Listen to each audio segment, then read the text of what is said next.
So far as the ultimate goal is concerned, I think none of us need have any apprehensions. None of us need have any doubt. But my fear, which I must express clearly, is this. Our difficulty, as I said, is not about the ultimate future. Our difficulty is how to make the heterogeneous mass that we have today take a decision in common and march in a cooperative way on that road which is bound to lead us to unity. Our difficulty is not with regard to the ultimate. Our difficulty is with regard to the beginning. Mr. Chairman, therefore, I should have thought that in order to make a start,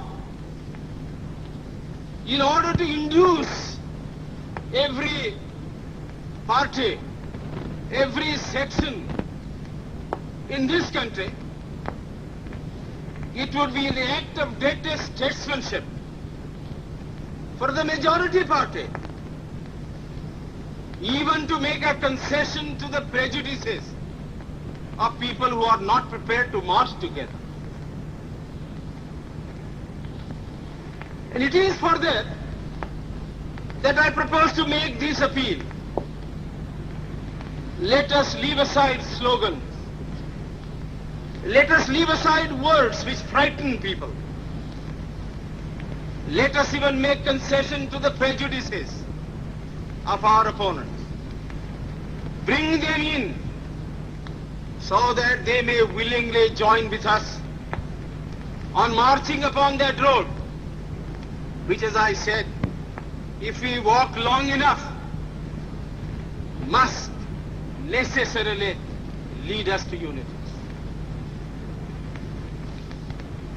And if I therefore, from this place, support Dr. Jacob's amendment, it is because I want all of us to realize that whether we are right or wrong, whether the position that we take is consonance with our legal rights, whether that accords with the statement of May 16th or December 16th, leave all that aside. This is too big a question to be reduced to the position of mere legality. It is not a legal question.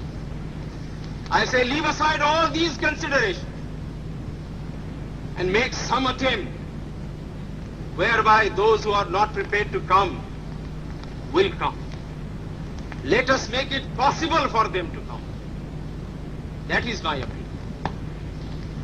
In the course of the debate that took place, there were two questions which were raised, and which struck me so well that I took the trouble of taking them down on a note paper.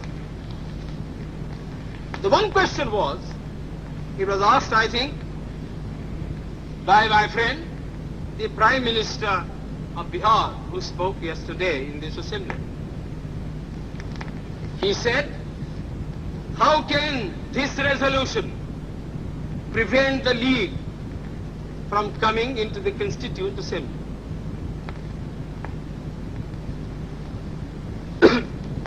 Today, my friend Dr. Shyam Prasad Mukherjee asked another question.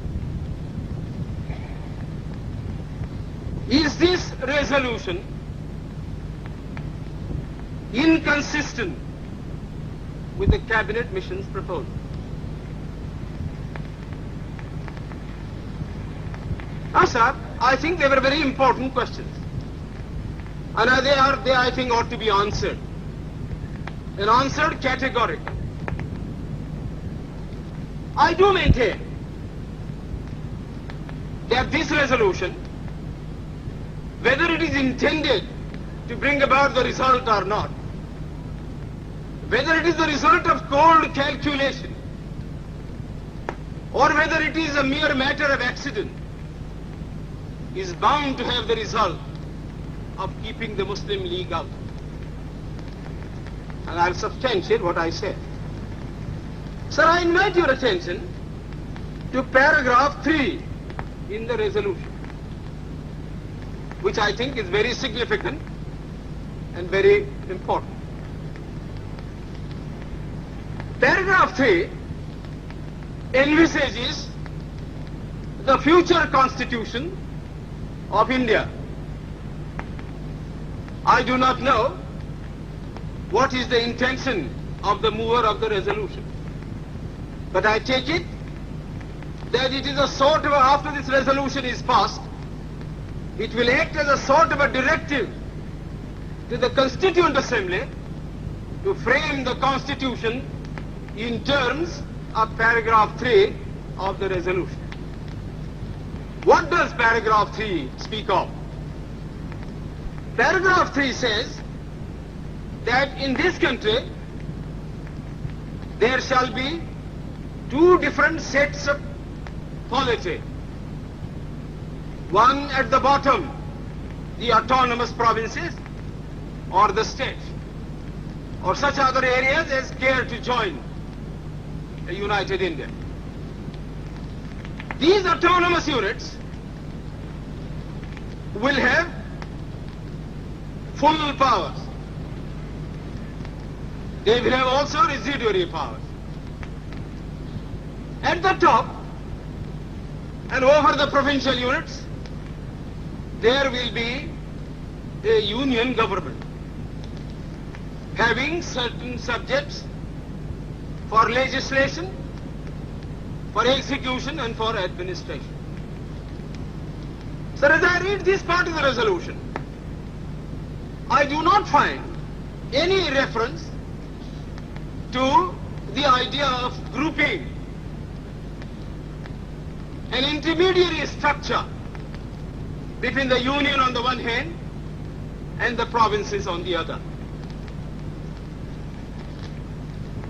Now, reading this paragraph in the light of the cabinet mission's statement, or reading it even in the light of the resolution passed,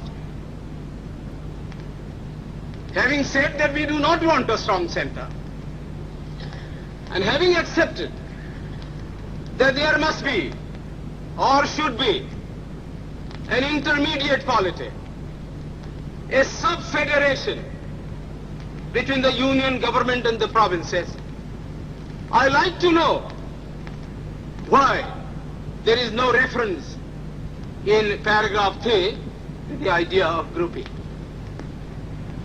I quite understand that the Congress party, the Muslim League and His Majesty's government is not ad idem on the interpretation of that particular idea about grouping.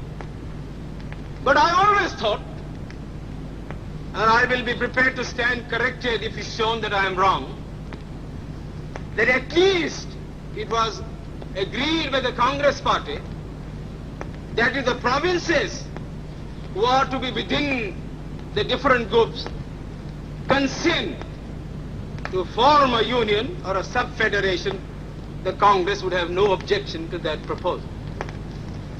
I believe I am correct in interpreting the mind of the Congress party. So the question that I ask is this: why did not the mover of this resolution make reference to the idea of having a union of the provinces or a group of provinces on the terms on which he and his party was prepared to accept? Why is the idea of union completely effaced from this resolution?